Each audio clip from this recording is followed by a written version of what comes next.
Here is the one thing you need to understand before anything else. The most dangerous moment in any war is not the moment a missile is fired. It is the moment a government cannot confirm whether its leader survived it. That is the moment you are in right now. Iran's Islamic Revolutionary Guard Corps issued a statement. Missiles, they said, struck the location of Benjamin Netanyahu. The Israeli Prime Minister's whereabouts, the IRGC stated, are unclear. And then came the silence. Not the managed silence of a government controlling its narrative, not the deliberate quiet of a prime minister safe in a bunker, choosing his moment to appear. The silence of wartime media restrictions implemented weeks before the strike that have constructed an information perimeter so complete, so total, that the most consequential question in Israeli politics today, is the Prime Minister of Israel alive, cannot be answered with certainty from outside that perimeter. Let that land, in the middle of a war that has reshaped the energy markets of the entire planet, closed one of the most strategically critical waterways in human history, fractured the Atlantic Alliance that has been the structural backbone of Western security since 1949, pushed oil toward numbers that Goldman Sachs analysts will not put a ceiling on publicly, and cost American lives on foreign soil. The leader of the state, at the center of all of it, may or may not have been struck by Iranian missiles, and no one outside the Israeli government's information bubble can tell you with certainty which it is. That is where you are. That is what the next several minutes are about. Not speculation, not narrative. Precision, because precision is the only thing that matters when a situation is this consequential, this fluid, and this deliberately obscured by the parties with the most to gain from obscuring it. Let's start with what we know. And then let's talk about why what we don't know is more dangerous than what we do. The IRGC's statement was not vague, it was not hedged, it was not the kind of carefully worded communique that military and intelligence organizations issue when they are uncertain about the outcome of an operation. It was specific. Missiles, the statement said, struck Netanyahu's location. His fate, the IRGC said, was unclear.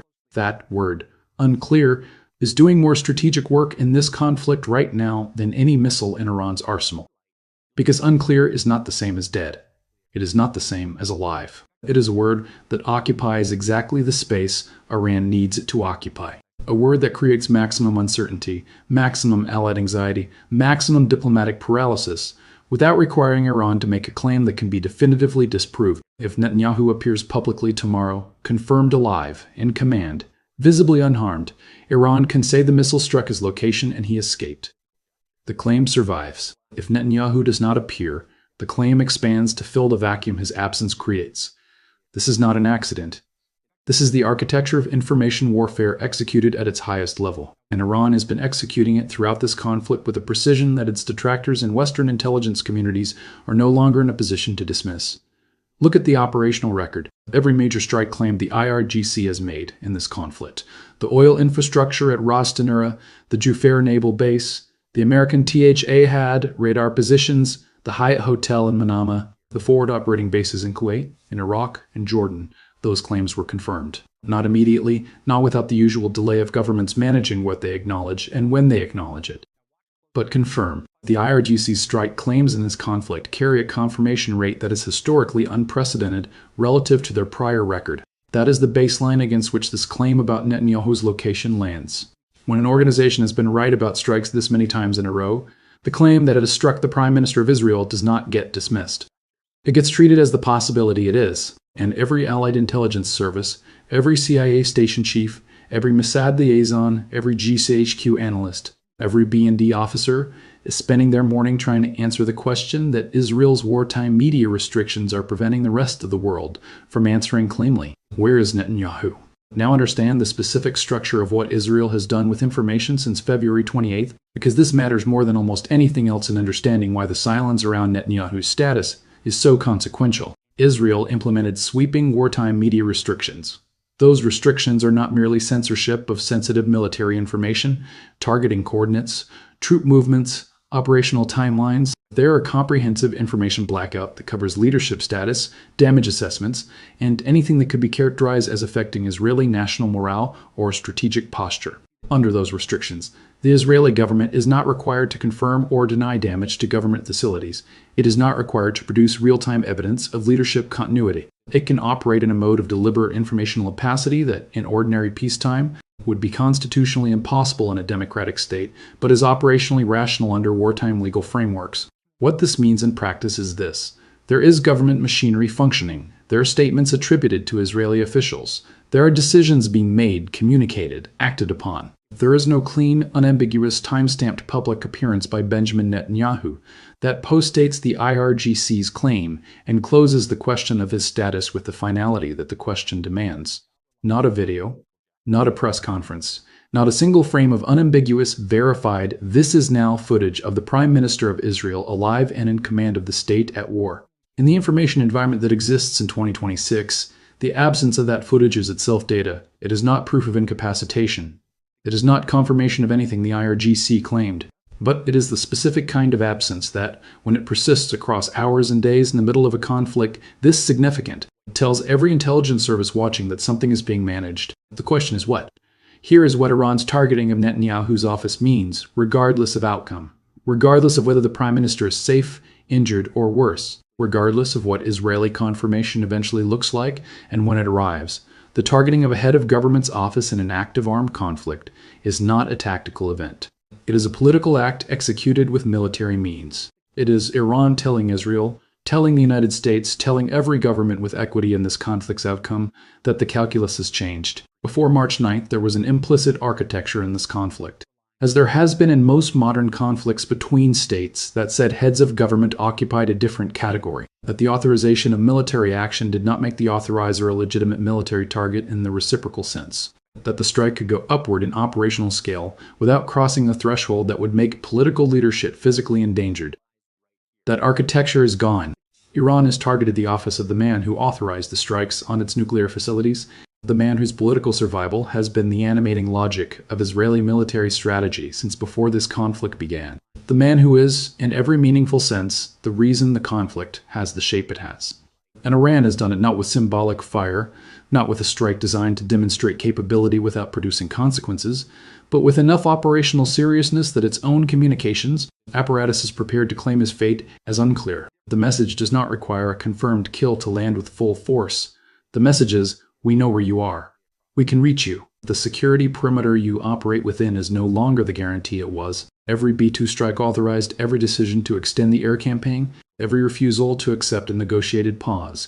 It carries now a personal cost that it did not carry on the morning the first strike took off. That message is received in Jerusalem. But it is not only received in Jerusalem, it is received in Washington, in Riyadh, in Abu Dhabi, in Ankara, in every capital where a head of government has been watching this conflict, calculating its trajectory, and, in some cases, calculating their own exposure. Because if the IRGC is targeting the Prime Minister of Israel in his own capital, the implicit protection that state leaders have historically assumed for themselves in conflicts they authorize has been formally abolished. That is a strategic consequence that outlasts any individual outcome from March 9th. Now look at the fracture, because this is where the story gets larger. And this is the development that may ultimately be more consequential than the strike itself. Washington and Jerusalem are not aligned this morning. That statement, stated plainly, without diplomatic softening, in its full weight, describes a condition that is more destabilizing to the architecture of this conflict than Iran's missile claims. Because Iran's missiles are a known threat, an adversary attacking an adversary is expected. An ally fracturing from an ally under wartime pressure is the scenario that changes the geometry of everything. Here's the fracture in its simplest form. The United States needs this war to end. Not wants it to end. Needs it. The distinction matters. Oil above $130 a barrel is not merely an economic problem for an administration managing domestic energy prices. It is a political crisis. It is a foreign policy failure made visible at every gas station in every congressional district in America. It is a number that appears on television screens, on phone notifications, on the minds of every American voter who fills a tank and calculates what that number means for their own life. The Strait of Hormuz, closed to international shipping, means that the global supply chain for energy, the circulatory system of the industrial world, is running on strategic reserves and emergency rerouting that cannot be sustained indefinitely. The Gulf states, specifically Saudi Arabia and the UAE, are in discussions about sovereign wealth fund withdrawals of a scale $2 to $3 trillion per available reporting. That would represent a financial shock to Western capital markets that has no modern precedent. Goldman Sachs has issued projections with no ceiling. Without a ceiling, that is not economic analysis. That is an economist's way of saying it cannot model how bad it gets if the current trajectory continues. And then there are the Americans who are not coming home. 67 American service members killed in Kuwait. The Fifth Fleet struck in Bahrain. These are not abstractions. These are the specific, named, irreversible human costs that every administration that has ever committed American military power to a conflict eventually faces. Washington needs an exit, not a victory, not the elimination of Iranian military capacity, not regime change, not the comprehensive degradation of IRGC capability, not the permanent settlement of the Iranian question.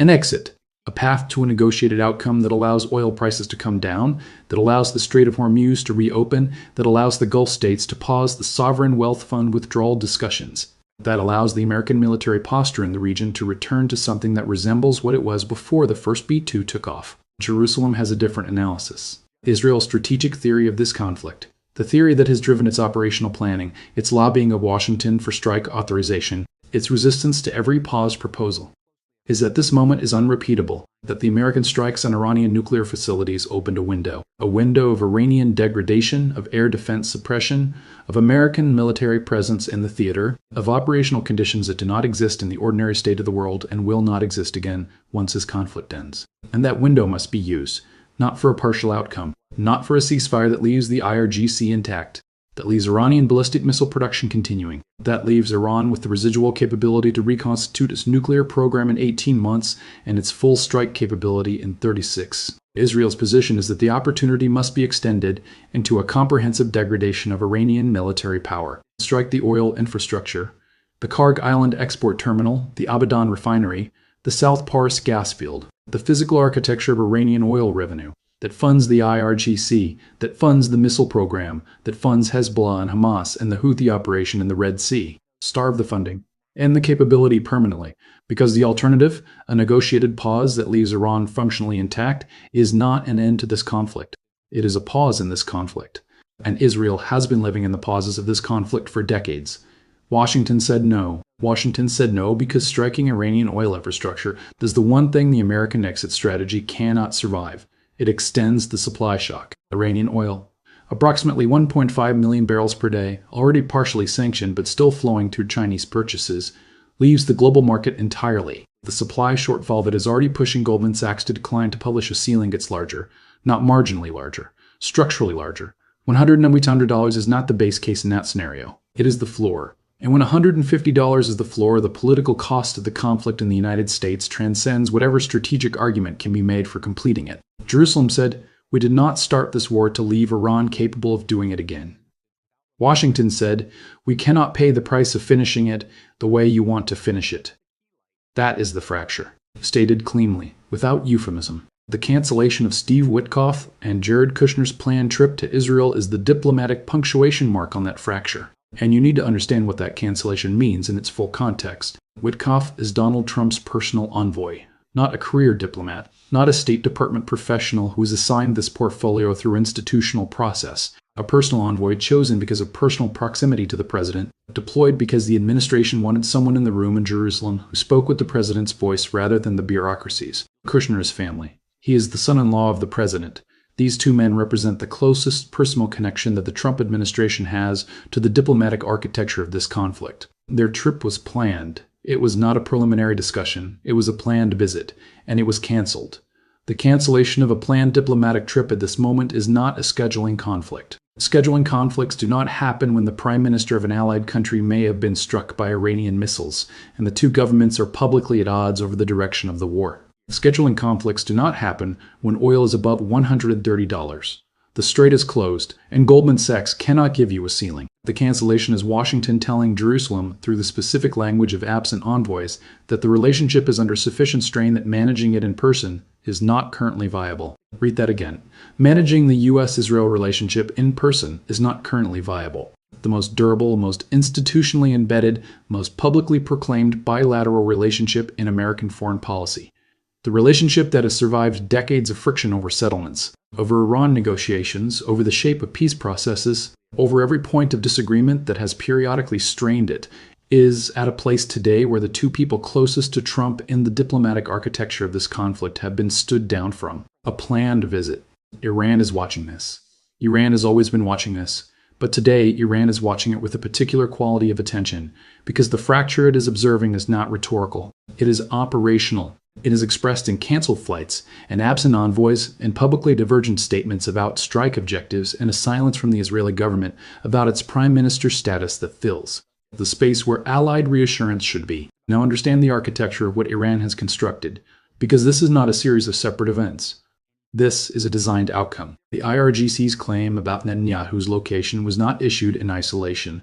It was issued into a specific environment, an environment that Iran has been deliberately shaping for weeks. The wartime media restrictions Israel implemented on February 28th do not benefit Israel in the way Israel's communications managers intended. They benefit Iran, because information restrictions that are designed to protect Israel from the domestic political consequences of damage assessments have the secondary effect of making every claim about that damage impossible to clearly refute. Iran fires. Iran claims. Israel restricts. The claim occupies the information space that Israeli confirmation would fill. Every hour of silence is an hour of Iranian narrative. This is the vacuum as a weapon, not the missiles that created it, the vacuum itself. The uncertainty about Netanyahu's status is a weapon. It is a weapon aimed at Israeli domestic politics, at a wartime political environment where questions about leadership continuity carry enormous weight. It is a weapon aimed at Washington, at an administration that needs a counterpart in Jerusalem capable of accepting an exit strategy, and which cannot be certain this morning that the counterpart it needs is operational. It is a weapon aimed at the Gulf states, at Riyadh and Abu Dhabi, where governments watching this conflict are calculating whether the man who has been driving Israeli strategy is still in a position to drive it. It is a weapon aimed at Europe, at Paris and Berlin and Madrid, where governments are managing energy crises and domestic political pressures and want to know whether this conflict is moving toward resolution or toward escalation. The uncertainty does not require the underlying reality to be what Iran claims. The uncertainty is the point. Let's talk about what a leadership vacuum in wartime actually produces, because this is the mechanism through which the uncertainty becomes catastrophic regardless of the underlying truth. When a head of government is struck, whether confirmed dead, confirmed injured, confirmed safe, or unconfirmed in any direction, the machinery of state does not stop. Governments are institutions, not individuals. The military continues to function, the cabinet continues to meet, the security services continue to operate. The bureaucratic architecture of a modern state is specifically designed to survive the incapacitation of any single person, including the person at the top. But military decision-making in a hot war is not bureaucratic process. It is not committee consensus.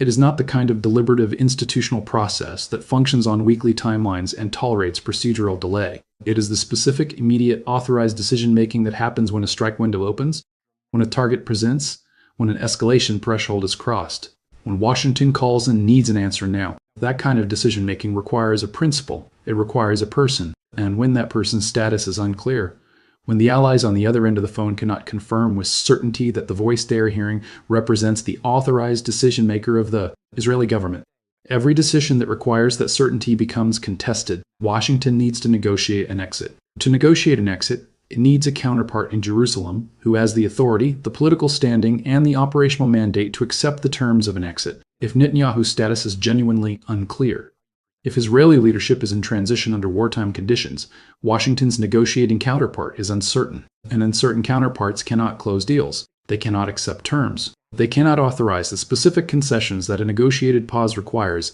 because they do not know whether the political coalition that would need to sustain those concessions exists in its current form. The exit strategy stalls, not because Iran has defeated Israel militarily, because the information vacuum around the man who would need to authorize the exit has made the exit architecturally impossible to execute cleanly. This is the strategic logic underneath what appears to be a simple missile strike claim. It is not simple. It is very, very sophisticated. Now look at the global position. Because the conflict that started as a regional confrontation between Israel and Iran has acquired a shape that no one, not in Washington, not in Jerusalem, not in any of the regional capitals that watched the first American strikes and calculated their implications, has clean answers for. The Strait of Hormuz is closed. 20% of the world's oil supply moves through that strait in normal conditions. The disruption to global energy markets is not theoretical, it is measured. It is in every barrel price, every futures contract, every emergency session of every energy ministry in every importing nation on the planet. Japan is managing it. South Korea is managing it. South Korea is managing it. India is managing it. Europe is managing it on top of its existing energy dependency challenges. The IMF has not published a revision to its global growth projections that reflects the current oil price. It has not published one because the number it would need to publish would produce the specific kind of market panic that international institutions exist to prevent. Oil above $130 is already politically unsustainable.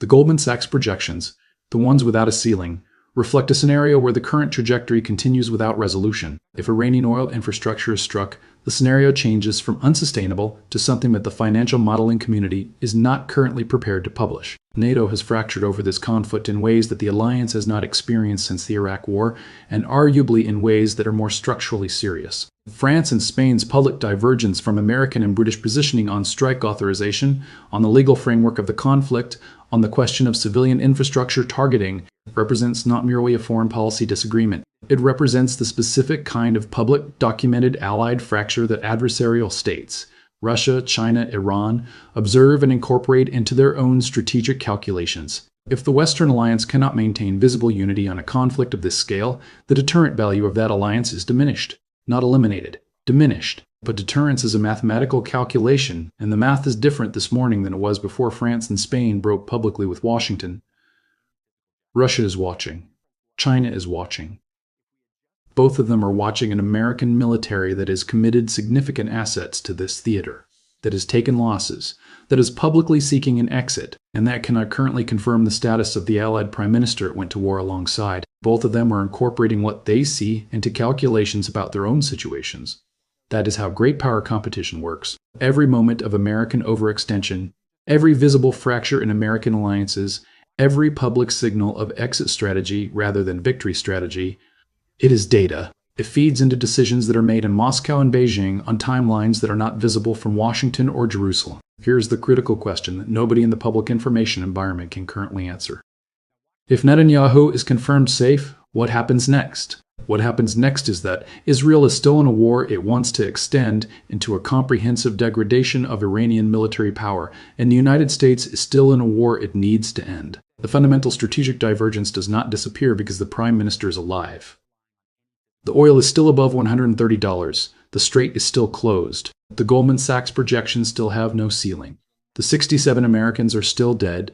The Witkoff-Kushner trip is still canceled. The fracture is still public. Netanyahu safe means Netanyahu continuing to press for Iranian oil infrastructure strikes that Washington has said it will not authorize. It means Jerusalem continuing to resist the exit strategy that Washington needs. It means the divergence between elimination strategy and exit strategy continuing to play out under wartime conditions with no diplomatic bridge, because the envoys who are supposed to be the bridge are not going. Now ask the second question, the one nobody wants to ask publicly, if Netanyahu is not confirmed safe.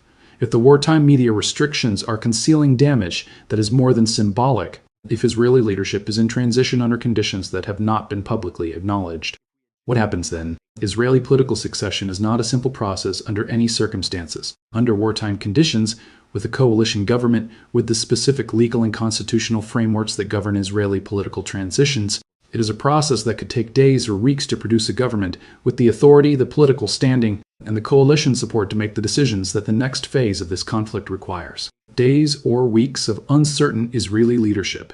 In the middle of a conflict at this scale, with oil at this price, with the strait closed, with Goldman Sachs silent on the ceiling, with the American exit strategy stalled, with Iran's narrative occupying the information space, that is the scenario that every serious analyst has been naming privately. Not a clean Israeli victory. Not a clean American exit. The grinding, accumulated cost scenario. A scenario where the conflict ends, not because one side defeats the other, but because the accumulated weight of political cost, economic cost, military cost, and allied fracture makes continuation impossible for everyone simultaneously, and the negotiated outcome that emerges reflects not what anyone wanted, but what everyone could live with having lost. Iran's position in that scenario is not comfortable. Iran has taken devastating strikes on its nuclear infrastructure. It has lost air defense coverage. Its economy was already under severe stress before this conflict began, and is under worse stress now. It is fighting a war it did not initiate on a timeline that is not entirely its own. But Iran is holding. That is the operative verb. Holding, not winning. Not achieving its strategic objectives. Holding. Sustaining the conflict. Sustaining the conflict. Sustaining the cost to the other side. Sustaining the information operations. Sustaining the diplomatic pressure. Sustaining the oil market disruption. America is looking for an exit. Israel is fighting the exit. Israel is fighting the exit, and Iran, with its missiles in the air and its statements about Netanyahu's unclear fate and its calculation that the Allied fracture is real and widening, is calculating that the side which can hold longest under the accumulated pressure of this conflict will get the most out of the negotiated outcome nobody wanted. There are open questions at the center of this that matter more than any statement any government will make today, and they are worth naming precisely because precision is the only thing that functions in a situation this obscured. The first question: when Israel ends its wartime media restrictions, and it will at some point end them, what will the confirmed damage picture look like? The restrictions have created an information blackout that covers not just Netanyahu's status, but the broader damage assessment of what Iranian strikes have accomplished inside Israel. When that blackout lifts, the picture that emerges will either confirm that the restrictions were protecting genuinely significant information, or it will reveal that the restrictions were more cautious than the underlying damage required. Either revelation changes the conflict's political dynamics. The second question: what is China doing? China has been the quiet presence in this conflict's economics. Iranian oil that is sanctioned from Western markets continues to flow to Chinese buyers. That flow is the financial lifeline that keeps Iranian oil revenue, the funding source for the IRGC, for the missile program, for every proxy operation, from being entirely cut off by Western sanctions. If Washington pressures Beijing to close that purchase pathway as part of an exit strategy, Beijing faces a choice between Iranian energy access and American diplomatic accommodation. Beijing has not made that choice publicly. It will have to. The third question: what is Saudi Arabia's actual position? Saudi Arabia has been navigating this conflict with the specific diplomatic sophistication of a state that shares a strategic interest in Iranian degradation but cannot afford to be seen as a co-belligerent in an Arab public opinion environment where the conflict's optics are complex. The sovereign wealth fund withdrawal discussions, $2 to $3 trillion in potential capital movement, are the Saudis' most powerful lever in this conflict. If Riyadh decides to deploy that lever in either direction, toward Washington as pressure for an exit, or toward Jerusalem as support for continuation, it changes the financial architecture of the conflict. The fourth question, the one that sits underneath all the others: what does the Israeli public know? Under wartime media restrictions, the Israeli public is operating with a managed information environment designed to maintain national morale and operational security. When the restrictions lift, the Israeli public will learn things it does not currently know. How it responds to those things in elections, in coalition politics, in public pressure on military objectives, is the domestic political variable that nobody outside Israel can currently model. Here is what the silence tells us. Not what it proves, what it tells us. Governments that have nothing to hide produce visible evidence. Not because they are required to, because the strategic cost of allowing a vacuum to persist, of allowing an adversary's narrative to occupy uncontested informational space, is higher than the cost of producing the evidence. Netanyahu appearing publicly, confirmed alive, time-stamped, unambiguous, would be the single most effective counterstrike available to Israel in the information dimension of this conflict. It would close the question Iran's IRGC has opened. It would restore Allied confidence in Israeli decision-making continuity. It would give Washington a confirmed counterpart with whom to negotiate the exit strategy it needs. It would take the specific weapon Iran has deployed, the information vacuum, and eliminate it. That appearance has not happened. The wartime media restrictions provide a legal and operational framework within which Israel can manage its information posture. Those restrictions also explain in part the absence of a public Netanyahu appearance.